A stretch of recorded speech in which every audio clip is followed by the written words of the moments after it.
जय जगन्नाथ फ्रेंड्स। तो आज रोचे स्वाधीनता दिवस 2026 आमर भाषणटे रोचे।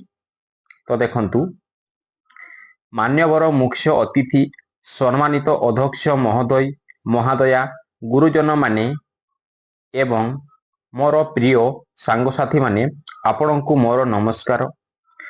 आज आमे समस्ते एठारे आम देशर 80तम स्वाधीनता दिवस पालन करिबा पई एकत्रित होइछु। एही गौरवमय दिन रे मु समस्त देशवासी को हार्दिक स्वाधीनता दिवसर शुभेच्छा जनाऊँगी।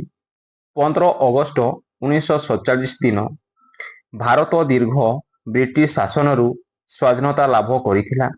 एही स्वाधीनता पछरी असंख्य स्वाधीनता संग्रामी मानकर त्याग संघर्ष और बलिदान रही।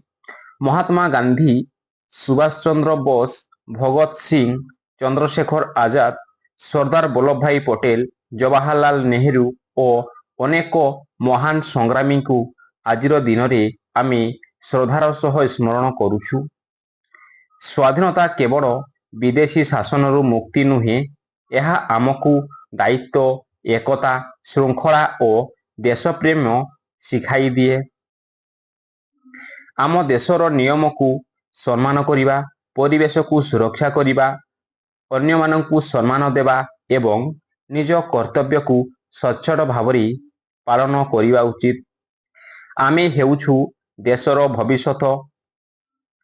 शिक्षा परिश्रम सत्य और श्रृंखला को आधार करी आमे एक शक्तिशाली शांतिपूर्ण और विकसित भारत गठन रे निजर अवदान रखि पारिबा।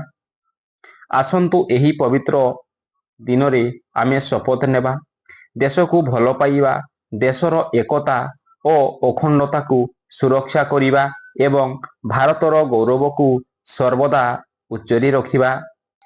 शेषरे आमे समस्ते स्वाधीनता संग्रामी को मोर शत शत प्रणाम।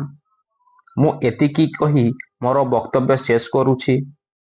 जय हिंद, वंदे मातरम, भारत माता की जय। जदि फ्रेंड्स वीडियोटी आपको टिके भी मोर हेल्पफुल लगुए ताले वीडियो को गोटे लाइक करेंगे, शेयर करेंगे और सब्सक्राइब करने भूलें।